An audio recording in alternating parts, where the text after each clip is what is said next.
Welcome to Shukla study point. आप सभी का स्वागत है आपकी अपने YouTube channel Shukla study point में। मैं शिवम शुक्ला आप सभी दोस्तों का हार्दिक स्वागत करता हूं। दोस्तों, आज की वीडियो के अंतर्गत हम बात करेंगे नई शिक्षा नीति के अनुसार। नई शिक्षा नीति 2020 जो कि आई थी और कोरोना की वजह से लागू नहीं हो पाई, उसके अनुसार नए पाठ्यक्रम पर चर्चा करने वाले हैं।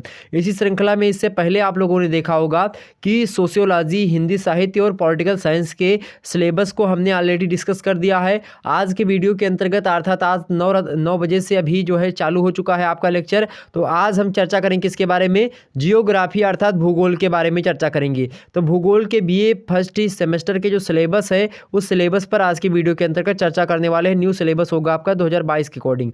जो प्रथम सेमेस्टर के छात्र छात्राएं होंगे, बीए प्रथम सेमेस्टर के जो छात्र छात्राएं हैं उनके लिए मोस्ट इंपॉर्टेंट लेक्चर है, ध्यान रखेंगे। और इसमें अगर मैं बात कर दूं तो इसमें जो आप भौतिक भूगोल पढ़ते थे वही आपको फर्स्ट सेमेस्टर के अंतर्गत पढ़ना पड़ेगा।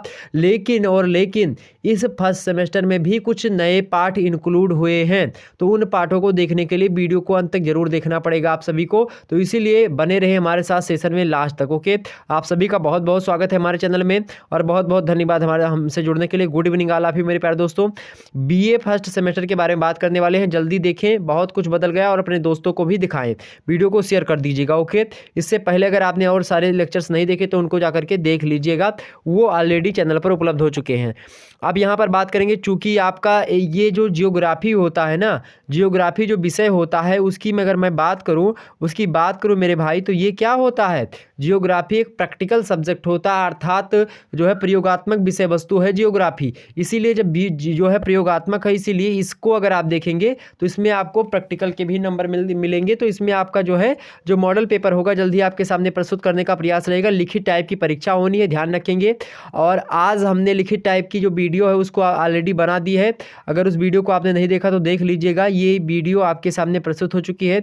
इसमें हमने सेमेस्टर परीक्षा में जो है लिखित पेपर होगा, इसको विस्तार से ऑफिशियल नोटिस के माध्यम से आपको समझाने का प्रयास किया है, तो इसको जरूर देख लीजिएगा। ओके, ये इस प्रकार से कुछ थंबनेल आपके सामने दिखाई पड़ा होगा, तो इस वीडियो को जरूर देख लीजिएगा, ये हमने बना दिया है।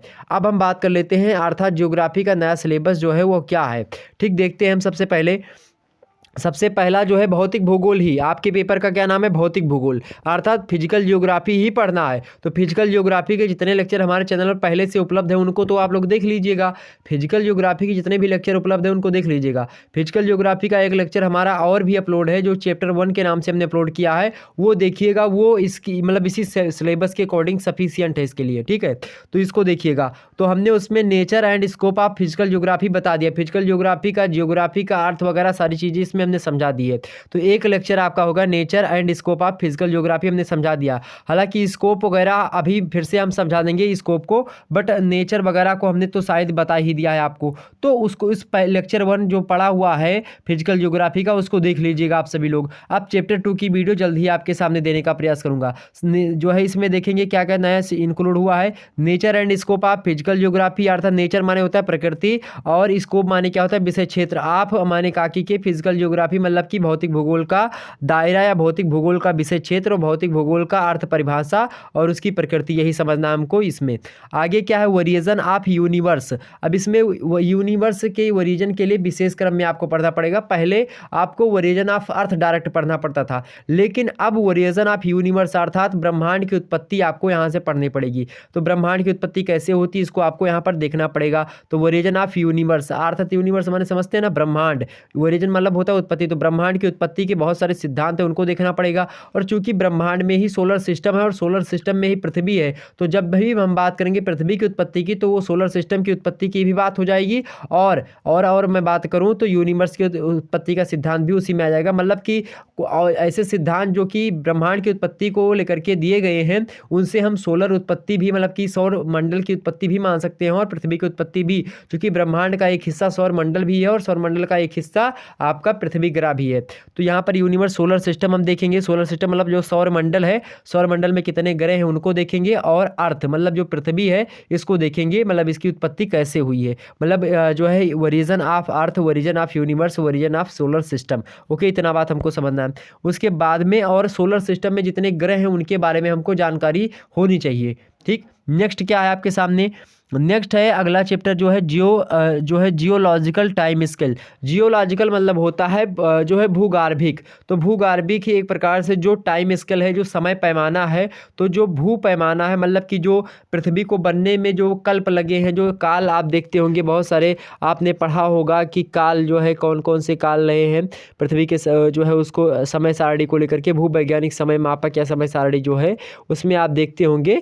तो उसको आपने ज़रूर पढ़ा होगा कि जो है कल्प वगैरह आपने पढ़ा होगा कि भूवैज्ञानिक समय सारणी के अंतर्गत, मतलब इसका भूवैज्ञानिक समय सारणी ही नाम है, मैं पढ़ा दूंगा विस्तार से। एक तो महाकल्प होता है जिसको इयोन कहते हैं, एक कल्प होता है जिसको ईरा कहते हैं, एक पूर्वार्ध कल्प या उत्तरार्ध कल्प होता है जिसको ईपोच कहते हैं, एक युग होता है जिसको पीरियड कहते हैं। तो इसमें आप जो है क्राइप्टोजोइक महाकल्प पढ़ेंगे, और क्राइप्टोजोइक महाकल्प में आप जो है प्रोटेरोजोइक कल्प पढ़ेंगे, और आर्के जोइक कल्प पढ़ेंगे, ठीक है।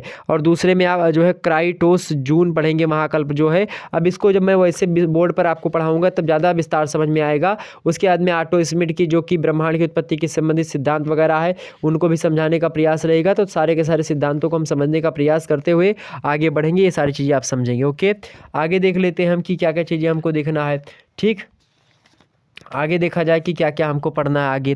तो यहाँ पर जो है मतलब कि जियोलॉजिकल टाइम स्केल, और वो भी ब्रैकेट में आपको लिखा है कि with special reference to evidence from India. मतलब एविडेंस हमको कहाँ से लेना है, मतलब इंडिया के परिप्रेक्ष्य में, भारत के परिप्रेक्ष्य में हमको यहाँ पर इसका अध्ययन करना है जियोलॉजिकल टाइम स्केल का। ओके, नेक्स्ट है इंटीरियर ऑफ अर्थ, मतलब पृथ्वी की जो आंतरिक संरचना है उसके बारे में हमको पढ़ना है। इंटीरियर ऑफ द अर्थ मतलब पृथ्वी की जो आंतरिक भाग है उसके बारे में हमको पढ़ना है यहाँ पर। तो इतनी चीज़ें यहाँ पर हम देखेंगे। उसके बाद में ये सारी की सारी चीज़ें आपको लेक्चर देने का प्रयास यूट्यूब चैनल पर रहेगा, शुक्ला एडी पॉइंट, यानी इसी चैनल पर। तो इस चैनल को आप सब्सक्राइब करिए। 2 चैनल और भी मेरे हैं, एक शुक्ला एस अकेडमी के नाम से है और एक जो है MA करेगर के नाम से, तो दोनों को सब्सक्राइब भी कर लीजिएगा। अगला है आपका ओरिजिन ऑफ कॉन्टिनेंट्स। ओरिजिन मतलब होता है उत्पत्ति, कॉन्टिनेंट्स मतलब होता है क्या, महाद्वीप। तो महाद्वीपों की उत्पत्ति, ये जो है महाद्वीपों की उत्पत्ति कैसे होती है, और साथ ही साथ यहाँ पर एंड ओशियंस। ओशियंस मतलब क्या होता है, सागर्स, मतलब कि महासागर। तो महासागर और महाद्वीपों की उत्पत्ति कैसे हुई इसके भी सिद्धांत है, इसको हम देखेंगे। उसके बाद में क्या है, आइसोस्टेसी। आइसोस्टेसी का मतलब क्या होता है, भू संतुलन। तो भू संतुलन के बारे में भी हम चर्चा कर लेंगे। उसके बाद में क्या है, अर्थक्वेक्स। अर्थक्वेक्स मतलब क्या होता है, भूकंप। भूकंप क्या होते हैं, इन सभी के बारे में चर्चा करेंगे। भूकंप हमको पढ़ना है। उसके बाद में वोल्केनिज्म, मतलब कि जो है वॉल्केनिज। वॉल्केनिज मतलब क्या होता है, वॉल्केनो कहते हैं ज्वालामुखी को, वॉल्केनिज कहते हैं ज्वालामुखीयता को। तो ज्वालामुखीयता मतलब ज्वालामुखीयता जो क्रिया होती है, और उस क्रिया के तदुपरांत ज्वालामुखी पर्वत बनते हैं। तो ज्वालामुखी जो होता है वह क्या है, ज्वालामुखी एक पर्वत का नाम है, ज्वालामुखी पर्वत होता है। और ज्वालामुखीयता जो होती, जो ज्वालामुखी का उद्गार होता है, वो जो प्रक्रिया होती है उसको ज्वालामुखीयता कहते हैं। तो हमको ज्वालामुखीयता पढ़ना है, मतलब ज्वालामुखी का उद्गार जो होता है कैसे होता है, अंदर से क्या क्या चीज़ें होती हैं, इसको विस्तार चर्चा करेंगे। उसके बाद में क्या है, जियोसिंक्लाइन। जियोसिंक्लाइन का मतलब क्या होता है, भूसन्नति या भू अभिसन्नति, ठीक। तो भूसन्नति के बारे में हम यहाँ पर चर्चा करेंगे। और भूसन्नति जो है एक सिद्धांत भी आप देखेंगे, कोबर का भूसन्नति का सिद्धांत, तो उसको भी यहाँ पर देखेंगे। नेक्स्ट का आपका क्या है, continental drift theory. Continental drift theory, continental drift theory को कहते हैं कि महाद्वीपीय विस्थापन का सिद्धांत, जो कि वेगनर महोदय ने दिया था। इसका ऑलरेडी लेक्चर हमारे चैनल पर उपलब्ध है, इसको देख लीजिएगा। कोबर का भूसन्नति सिद्धांत भी अवेलेबल है, पृथ्वी की आंतरिक संरचना का एक भाग अवेलेबल है, उसको देख लीजिएगा। तो कॉन्टिनेंटल ड्रिफ्ट थ्योरी हम देखेंगे, जो है महाद्वीपीय विस्थापन सिद्धांत, जो कि वेगनर महोदय का। नेक्स्ट है आपका concept of plate tectonics. Plate tectonic मतलब होता है प्लेट विवर्तन की जो सिद्धांत है। तो प्लेट विवर्तन की सिद्धांत या अवधारणा के बारे में चर्चा कर लेंगे हम, ये क्या है, ठीक। तो प्लेट विवर्तन के सिद्धांत देखेंगे। नेक्स्ट क्या है आपका रॉक्स। रॉक्स माने क्या होता है, चट्टान। फोल्डिंग मतलब क्या होता है, वलित चट्टाने, वलित पर्वत वगैरह। फाउल्टिंग मतलब एक प्रकार से भ्रंश पर्वत जो वगैरह होती हैं। बेदरिंग माने होता है एक प्रकार से, बेदरिंग माने क्या होता है, बेदरिंग माने एक प्रकार से बात की जाए अपक्षय वगैरह। बेदरिंग माने अपक्षय। इरोजन माने क्या होता है, जो है अपर्दन, ठीक है, अनाच्छादन, इन सब के बारे में चर्चा करेंगे। Cycle of erosion. इरोजन माने क्या होता है, जो है अपर्दन। अब अपर्दन की प्रक्रिया को हम समझा देंगे, अपर्दन क्या होता है, अपक्षय क्या होता है, अनाच्छादन क्या होता है, इन सभी को मैं समझा दूंगा। Cycle of erosion. साइकिल मतलब क्या होता है, चक्र। साइकिल मतलब क्या होता है, चक्र। आप मतलब काकी की, इरोजन मतलब अपर्दन, तो अपर्दन का चक्र। बाई मतलब क्या होता है, द्वारा। डेविस। डेविस एक व्यक्ति है, भौगोलिकविद्ता है, भूगोलविद्ता है डेविस। तो डेविस के अनुसार जो साइकिल बना, मतलब कि जो है अपर्दन का चक्र, डेविस के अनुसार अपर्दन या डेविस किसका अपर्दनात्मक चक्र, ठीक है। और पेंक, तो डेविस और पेंक ने जो है अपर्दन के सिद्धांत दिए थे, अपर्दन के चक्र को बताया था कि किस प्रकार से अपर्दन होता है, अपर्दन का चक्र समझाया था।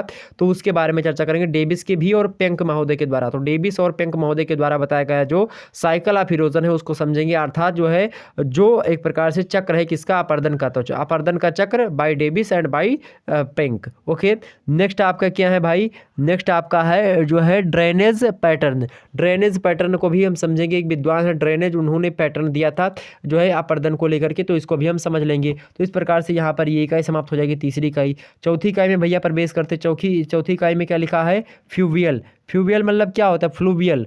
फ्लूवियल मतलब होता है नदी संबंधी, जो है नदी के संबंधी, जो नदियों के द्वारा जो बनाए गए जो मैदान हैं या नदियों के द्वारा जो बनाई गई स्थलाकृतियाँ हैं उनके बारे में हमको यहाँ पर पढ़ना है। फ्लूवियल मतलब वही होता है, ठीक। नेक्स्ट है क्रास्ट। क्रास्ट भी एक प्रकार से क्या होता है, क्रास्ट भी जो है यही चीज़ें होती बनाई जाती हैं जो तटीय इलाके वगैरह जो होते हैं, जो कि नदियों के माध्यम से बनते हैं या फिर समुद्रों के माध्यम से। उसके बाद में क्या है, ईओलियन। ईओलियन क्या होता है भाई, ईओलियन जो होता है एक प्रकार से वाता जिसको कहते हैं, ये भी एक प्रकार से ये इसी चीज मतलब कि स्थलाकृति से ही संबंधित रहा है, तो इसको भी हम समझ लेंगे।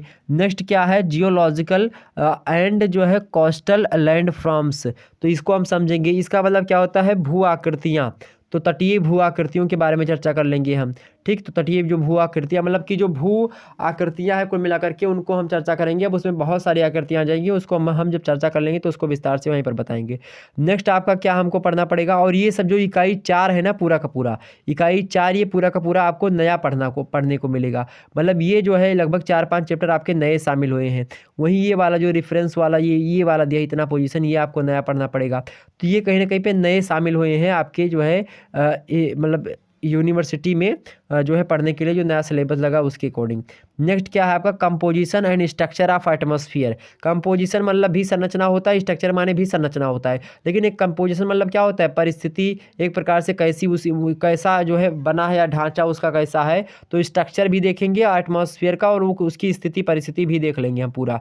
तो एटमॉस्फेयर मतलब क्या होता है, वायुमंडल। एटमॉस्फेयर मतलब क्या होता है, वातावरण, ठीक, या फिर वायुमंडल ही बोल सकते हैं कहीं ना कहीं पे, तो उसको हम देख लेंगे, ठीक है। तो आप परेशान मत होइएगा। तो यहाँ पर हम क्या समझेंगे भाई, तो हम क्या समझेंगे, composition and structure of atmosphere, तो इसको हम देख लेंगे। नेक्स्ट क्या है, इंसोलेशन। इंसोलेशन का मतलब क्या होता है भाई, इंसोलेशन का मतलब क्या होता है, इंसोलेशन का मतलब होता है सूर्यातप। क्या, सूर्यातप मतलब क्या होता है, जो सूर्य के द्वारा किरणें आती हैं वो पृथ्वी से टकरा करके फिर वापस लौटती है, लेकिन वापस जा नहीं पाती हैं, और पृथ्वी जो होती है, पृथ्वी के ऊपरी जो वायुमंडल है उसी में रह जाती हैं। तो उस प्रकार के जो ताप होता है सूर्य भगवान का, उसी सूर्य के ताप को हम क्या कहते हैं, सूर्यातप कहते हैं, उसी को इंसोलेशन कहा जाता है। हम इसको समझाएंगे विस्तार से।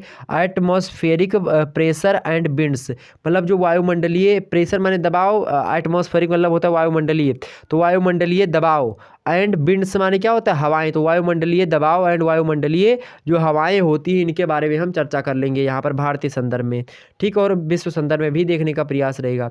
आगे बढ़ते हैं अगले सिलेबस की ओर। तो इतनी चीज़ें आपके समझ में आ रही होंगी बिल्कुल विस्तार से। तो बिल्कुल हमने आपको बिना समय गंवाए विस्तार से सारी चीज़ें आपको समझा रहा हूँ। अब इसमें हम विस्तार से इसलिए नहीं बता रहे क्योंकि वीडियो लंबा हो जाता है। आप लोगों ने देखा होगा कल की वीडियो, परसों की वीडियो बहुत ज़्यादा लंबी हो गई थी, तो उससे क्या होता है आप लोग पूरी वीडियो देख नहीं पाते हो। इसके लिए उसमें ज़्यादा जो है वो वॉच टाइम उसका घट जाता है। तो इसीलिए हम सोच रहे हैं कि जल्दी से जल्दी आपको सिलेबस बता दिया जाए कि सिलेबस के अंतर्गत क्या है, उसके बाद मैं आपके लेक्चर्स प्रोवाइड करवाने का प्रयास, और मॉडल पेपर भी जल्दी दे दूंगा, ताकि आपको मॉडल पेपर के लिए परेशान मत होना पड़े, ठीक है।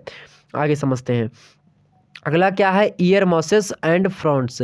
ईयर मॉसेस एंड फ्रॉन्ट्स, इसका मतलब एक प्रकार से बात की जाए तो वही होता है, एक प्रकार से बात की जाए तो जो है ईयर मॉसेस क्या होता है, जो वायुदाब की जो पेटियां होती हैं, जो पेटी होती है वायुदाबीय पेटी, तो उनके बारे में कि वायुमंडल में वायुदाबी पेटियां कैसी हैं, कौन सन्मुख है कौन कैसी हैं आपने सर, तो ये इनके बारे में। नेक्स्ट है आपका साइक्लोन एंड एंटी साइक्लोन, मतलब एंटी साइक्लोन और साइक्लोन मतलब समझते हैं ना। साइक्लोन माने होता है चक्रवात, और एंटी साइक्लोन मतलब क्या होता है, एंटी साइक्लोन मतलब होता है प्रति चक्रवात। तो चक्रवात एंड प्रति चक्रवात के बारे में भी हम चर्चा कर लेंगे, ठीक है। नेक्स्ट क्या है, ह्यूमिडिटी। ह्यूमिडिटी मतलब क्या होता है, आर्द्रता। ह्यूमिडिटी मतलब क्या होता है, आर्द्रता। ह्यूमिडिटी माने क्या होता है, आर्द्रता। उसके बाद में क्या है भाई, जो है प्रेसिफिकेशन। क्या है, प्रेसिपिकेशन मतलब क्या है, प्रेसिपिटेशन, प्रेसिपिटेशन मतलब एंड रेनफॉल टाइप्स। प्रेसिपिटेशन मतलब होता है वर्षा, वर्षा का होना है, फिर वर्षा, तो ये वर्षा होना और वर्षा के प्रकार, मतलब रेनफॉल टाइप्स मतलब होता है वर्षा का प्रकार। और प्रेसिपिटेशन मतलब क्या होता है वर्षा एक प्रकार से, वर्षा कैसे होती है इसकी प्रक्रिया पूरी की पूरी। तो इसको हम समझेंगे वर्षा कैसे होती है, रेनफॉल टाइप्स मतलब वर्षा के प्रकार यहाँ पर देखेंगे। उसके बाद में इकाई हम 7 में प्रवेश करेंगे। देखेंगे हर में लगभग 7 इकाई आप पढ़ेंगे, यहाँ पर 8 इकाइयों को पढ़ना पड़ेगा, ठीक। नेक्स्ट क्या है, ओशियन बॉटम्स। ओशियन मतलब क्या होता है महासागरीय, ओशियन मतलब क्या होता है महासागर, और बॉटम्स मतलब क्या होता है तल। तो महासागरीय तल के बारे में हम चर्चा करेंगे। महासागरीय तल में आप देखेंगे कई प्रकार के तल वहाँ पर आपको पढ़ाया जाएगा, ठीक है, नितल। और उसके बाद में आप देखेंगे जो है तल कैसा होता है, मतलब उनको हम विस्तार चर्चा करेंगे। कई तल होते हैं, गर्त वगैरह भी इसी में हम पढ़ेंगे, ठीक। उसके बाद में देखेंगे यहाँ पर क्या है, कंपोजिशन ऑफ जो है मैराइन वाटर टेम्परेचर। कंपोजिशन मतलब क्या होता है एक प्रकार से संरचना, मैरीन वाटर क्या मतलब क्या एक प्रकार से समुद्री जल का तापमान और लवणता की जो संरचना होती है। टेम्परेचर एंड सॉलिनिटी, सॉलिनिटी मतलब क्या होता है लवणता, और टेम्परेचर मतलब क्या होता है तापमान। तो जो आंतरिक जो जल है, जो समुद्री जल है, उसका तापमान कैसा है, तापमान की संरचना कैसी, कहाँ पर तापमान ज़्यादा कहाँ पर कम होगा, कैसी कैसी क्या चीज़ें होंगी, और लवणता कहाँ पर अधिक होगी कहाँ पर कम होगी, उसकी पूरी की पूरी संरचना हमको समझनी पड़ेगी यहाँ पर। उसके बाद में क्या है, circulation of ocean water waves. Water waves का मतलब क्या होता है जलीय तरंगे। ओशियन मतलब क्या होता है महासागरीय, ओशियन मतलब क्या होता है महासागरीय। सर्कुलेशन मतलब क्या होता है जो चक्रीय तरीके से चलती रहे। तो मतलब यहाँ पर हमारा क्या है, मतलब यही है कि जो मतलब कि जो महासागरीय जो एक प्रकार से जो धाराएं हैं, जल धाराएं, उनके बारे में हमको यहाँ पर पढ़ना पड़ेगा। मतलब कि जो वहाँ पर धाराएं नहीं बोल सकते, लगभग वेव्स मतलब क्या होता है तरंगे। तो जलीय तरंगे जो कि एक प्रकार से सर्कुलर मोशन में होती हैं, चक्रीय। तो चक्रीय जो एक प्रकार से चक्र आप देखते हैं घूमता वगैरह जल जाता है, तो उसके बारे में हमको यहाँ पर पढ़ना। नेक्स्ट क्या है, करंट्स। करंट्स मतलब क्या होता है धाराएं। अब धाराएं जो है टाइड्स, टाइड्स मतलब क्या होता है ज्वार भाटा। तो जो धाराएं और ज्वार भाटा वगैरह नदियों में या समुद्रों में आते हैं, उनके बारे में यहाँ पर हमको पढ़ना। मतलब एक प्रकार से जलीय जो धाराएं होती हैं, चाहे वो महासागर की हों, चाहे सागर की हों, या फिर जो है नदियों की धाराएं हों, या उनके बहने की दिशा हो, उसमें लहरें हो, उनके बारे में हम चर्चा करेंगे, ठीक। नेक्स्ट क्या है आपका, ओशियन डिपोजिट्स। डिपोजिट्स मतलब क्या होता है जानते हैं, डिपोजिट्स मतलब होता है निक्षेप, निक्षेप। तो महासागरीय निक्षेपों के बारे में, जब वैसे महासागर में बहुत सारे कचड़े वगैरह जो नदियों के द्वारा बहा गए, बहुत सारे निक्षेप आते हैं, मलबे आते हैं, वो नदियों के द्वारा निक्षेप कर दिए जाते हैं, नदियों के द्वारा छोड़ दिए जाते हैं किसमें, समुद्रों में, बड़े बड़े महासागरों में। तो इससे क्या होता है जो महासागर होते हैं उनमें भी एक प्रकार निक्षेप बन जाते हैं। तो ओशियंस जो डिपोजिट्स है, मतलब कि जो महासागरीय निक्षेप है, उनके बारे में चर्चा करेंगे। नेक्स्ट क्या, कोरल्स। कोरल्स माने होता है प्रवाल, क्या होता है प्रवाल। एंड जो है यहाँ पर आगे क्या लिखा हुआ है आपका, आगे लिखा एटोल्स। एटोल्स माने होता है प्रवाल भित्ति या फिर प्रवाल द्वीप, प्रवाल द्वीप बोल सकते हैं। एटोल्स माने प्रवाल द्वीप, ज़्यादा बेटर रहेगा। कोरल्स माने होता है प्रवाल। तो प्रवाल क्या है इसको हम पढ़ेंगे। उसके बाद में जो एटोल्स है, मतलब उसी प्रवालों के द्वारा जो द्वीप बन जाते हैं, प्रवास द्वीप, उनके बारे में चर्चा कर लेंगे। तो ये चीज़ें हो गई यहाँ पर, ठीक। तो इतनी चीज़ें आपके समझ में आई होंगी बिल्कुल विस्तार से। तो ये हो गया आपका। नेक्स्ट क्या है भाई, अगला जो इकाई 8 आपके सामने प्रस्तुत करने जा रहा है, ये भी मोस्ट इंपॉर्टेंट है। इसमें क्या आएगा आपका, बायोस्फीयर। बायोस्फीयर का मतलब क्या होता है, जैवमंडल। बायोस्फीयर का मतलब क्या होता है, जैवमंडल, ओके। और जैवमंडल क्या होता है इसको हम विस्तार से चर्चा कर लेंगे। जो जैवमंडल होता है वो बड़ा टॉपिक होता है। जैवमंडल को विस्तार से आप बीए थर्ड ईयर में पढ़ेंगे, मतलब थर्ड सेमेस्टर या फोर्थ सेमेस्टर में लगभग आपको पढ़ने को मिलेगा। अगला क्या है, जो है बायोटिक सक्सेशन। बायोटिक सक्सेशन मतलब क्या होता है भाई, सक्सेशन मतलब क्या होता है, बायोटिक सक्सेशन। तो बायोटिक सक्सेशन मतलब क्या होता है आप देखेंगे, तो जो एक प्रकार से उत्तराधिकार होता है, जैवमंडलीय उत्तराधिकार, उसके बारे में हमको यहाँ पर चर्चा करना है, ओके। तो यहाँ पर क्या बायोटिक सक्सेशन, बायोटिक मतलब क्या होता है जैविक या फिर जैवमंडलीय, वैसे जैविक बोल सकते हैं। जैविक उत्तराधिकार मतलब जैविक उत्तराधिकार किसको किसको प्राप्त है या फिर क्या होता है, इसके बारे में हम चर्चा करेंगे। इसकी परिभाषा वगैरह, इसका अर्थ देखेंगे पूरा, ओके।